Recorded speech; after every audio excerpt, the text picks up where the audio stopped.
Regarde, on fait une pause, puis ensuite vous dressez dans la barquette. Alors. Donc, juste une seconde. Effectivement, comme tu l'as mis, c'est bien.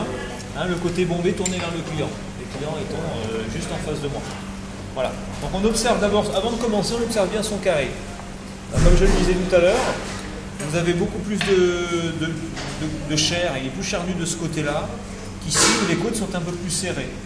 D'accord. Donc au niveau du dressage, ça risque de jouer un petit peu ça. D'accord. Et en plus là, vous avez 9 côtes. Celle-ci, elle ressort pas bien, mais il y a effectivement bien une côte qu'il va falloir suivre ici. Vous allez avoir, si ça vous arrive, eh bien, ce qu'il faut faire, c'est peut-être laisser la... Alors, soit vous demandez à vos clients qui veut une troisième côte, parce qu'il y a des gens qui sont plus gourmands que d'autres. Sinon, vous laissez vraiment la plus moche de côté. Si vraiment il n'y a pas beaucoup de chair dessus. D'accord. Alors, je fais la démo, comment on fait la deuxième. Après, tu feras la deuxième. Alors, le côté bombé et charnu toujours tourné vers le client. Je plante la fourchette entre deux côtes, vers le milieu du carré. Ça va me permettre de bien le maintenir, de manière à découper une petite entame de chaque côté. L'entame, elle va aller dans l'assiette à déchets. Alors, je sais que vous êtes des grands gourmands et que vous n'avez qu'une envie, c'est de le manger, mais évitez de faire ça devant le client, c'est pas mal. Hein. Ça permet de rester concentré. Voilà. Alors ensuite, il va falloir que vous suiviez l'alignement des côtes. D'accord?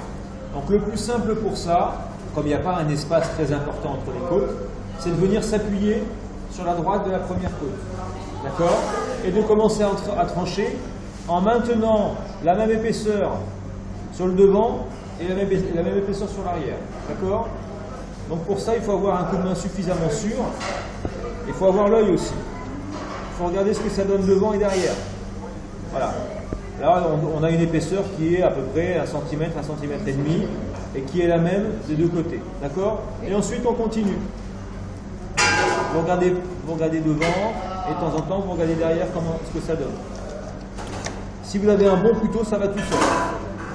Si vous avez un couteau qui coûte mal, le problème c'est que vous allez faire du mauvais travail. Allez, j'en fais une troisième et puis après c'est à toi, Sylvain. Voilà, épaisseur régulière. Ça marche? Ensuite, on enlève sa fourchette et on la replante un peu plus loin. Et tu continues. Non, pour voir le dressage. Alors évidemment, sur cet exercice-là, vous avez forcément, comme pour le poulet, un redressage à faire. Parce que le temps de dresser ces assiettes, il faut que ça reste chaud. Alors regardez, le côté bombé, le côté le plus charnu, dans le côté bombé du plat, toujours. Et je continue. Ça s'appelle un dressage en cuisson. Cuisson, c'est bien. Voilà, ça donne un petit peu de volume, c'est joli, c'est régulier. Ça veut dire qu'il y en a une des deux qu'il faut retourner à chaque fois. Alors, entre celle-ci et celle-ci est quand même plus jolie. D'accord? Alors, on va quand même mettre celle-ci, puis éventuellement, ça servira pour le client qui la veut. D'accord? Voilà, c'est redressé. Je fais comme tout à l'heure. Je redescends l'ensemble